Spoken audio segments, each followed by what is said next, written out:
You've believed in me when I couldn't. You've loved me with a passion and a depth that I didn't even know existed, and I don't think I even felt that I deserved. I'm starting with a quote. It'll make sense in a second. I'd never ever watched Mr. Rogers' Neighbourhood. I grew up in Australia, didn't even know what Mr. Rogers was all about. I wept like a baby watching that documentary, Won't You Be My Neighbour? And I wrote this down. As I got to this point and I was crying, I was stopping the recording so I could write it down. Mr. Rogers said, and this was at a commencement speech or a graduation speech, I'm not sure which. From the time you were little, people have smiled you into smiling. People have talked you into talking, sung you into singing, loved you into loving. People have helped you all along the way. Some of them may be right here.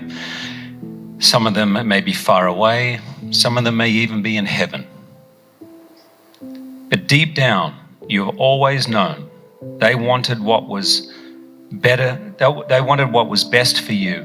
They've cared about you beyond measure and have encouraged you to be true to the best within you. I heard this quote, I wrote it down, and the speech that I was writing for this, I ripped up because I didn't come into this business. My first job was 26. I did not come in fully formed. I always feel that I'm a work in progress, and there is absolutely, I promise you, no way I would be standing on this stage with this extraordinary honor if it wasn't for the many, many people. So Mr. Rogers, I'm not going to thank everybody. Don't worry, everyone. I'm not going to thank everybody, but I am going to thank the people that are here tonight. And I'm just going to be upfront with you. This is going to be long. It's going to be long. It's going to be longer than it should. I've hosted the Oscars. I've hosted the Tony Awards 4 times. I know what makes a great speech, and this is going to be too long. I'm going to do all the things you're not meant to do. I'm going to list names. Yes, my lawyer is included in that because he's the greatest. Yeah, Saloni.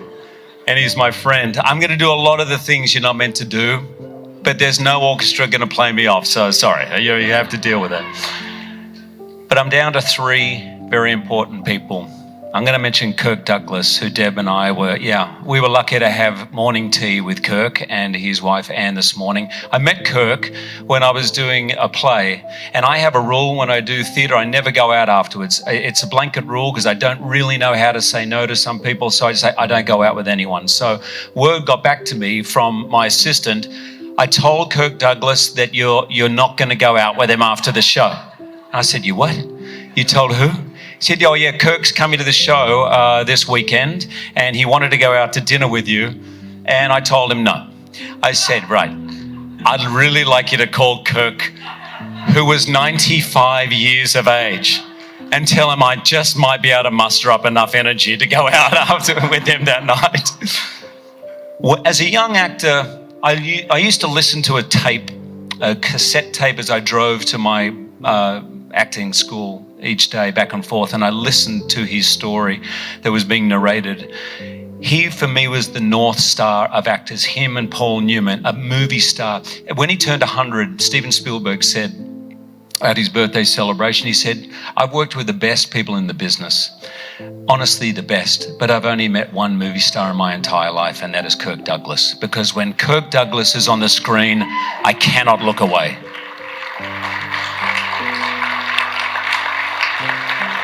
Kirk also is an unbelievable philanthropist. Many of you know what he does for the Motion Picture Television Fund, what he and his wife does for homelessness, for women.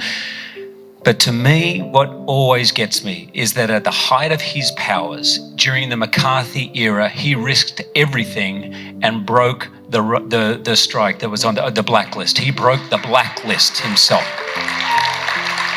because it was wrong. And he would stake everything he'd built to rewrite that. So receiving this award means the absolute world to me. By the way, I have to tell you, it's funny, Roger, that you said about me, the best is yet to come, because I immediately thought of Kirk, who says it every time I've met him, and even today at the age of 102, the best is yet to come. There's a secret in that for living, right? Patrick Whitesell. Patrick Whitesell has been my agent for 20 years. He's here tonight. And I'm going to tell you a story. I said, Deb, I don't know how to sum up my 20-year friendship and working relationship with Patrick. And you said, yeah, you do. Tell them the story of when you first met and when you got X-Men. I said, okay. I've never told this story before. So you heard a little bit from Jason that someone else got the part. It was about a 6-month process for me actually getting the part. You know the ending of the story, I get the part, right? So, but what you don't know is that in those final 2 or 3 auditions, it was about a 2-week period or a week, something like that. We were in LA, Deb and I, to actually start proceedings on adopting our child, Oscar. And we were doing that in Los Angeles. So we'd flown in from Australia. I was due to start a film 10 days from then. The director of the film cast me in my first ever movie. And he was doing another small movie and he asked me to be in it. It wasn't a lead role, it was a small role. Of course I said yes. There was no contract. There wasn't even a handshake. You know, my mate says we'd be in a movie and I said, yeah, great, I'll be in. So as all this was happening with X-Men and it was going further and further down the line, it was getting more and more serious. We were doing deals in case I got the part. My new agent of the time, Patrick, was only about 6 months and this was the first audition I'd had. So we'd never really been in the cauldron of a deal before. I get the part and I ring and Patrick said, hey man, you got it. And I was about to say, without knowing his response, I can't do the part because I've said to my mate, I'd be in his film and he starts in 10 days. I didn't have to say that in the end because Patrick said, I know you said to your mate, you're going to be in the film and I want you to know we're going to honor that agreement.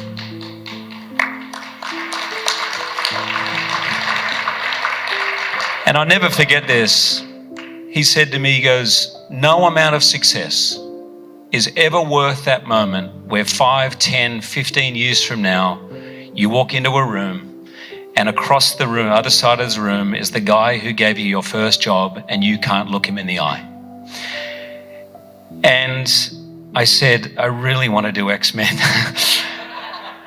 On every level, it's a better role, it's a better everything. And he said, yeah, but you gave your word. And I said, yeah. And he said something else. He said, where you want to get to in life is never as important as the way you want to live your life.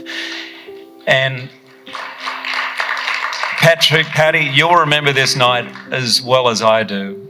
He rang up the director. We were up till 3 o'clock in the morning. Deb and I were waiting by the phone. At 3 o'clock in the morning, Patty rang me and said, guess what? You're doing X-Men. He's recast it already.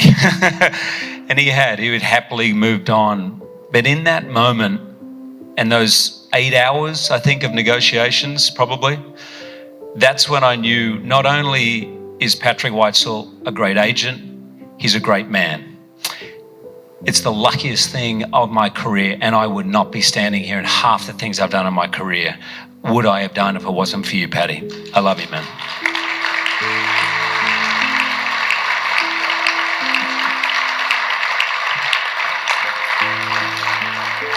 I would never be able to get away with that long story at any televised event. I see them in the control room. Really? He's talking about his agent? No. Cut. Play the music. Finally, Deb.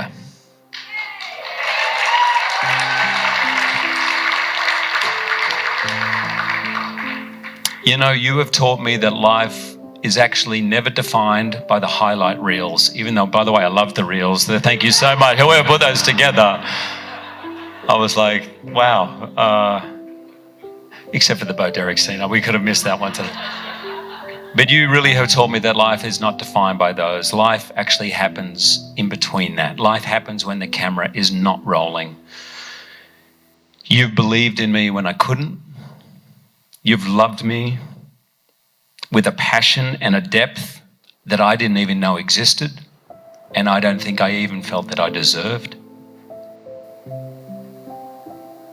You have pushed and encouraged me when I was scared to venture out. You have smiled me into smiling.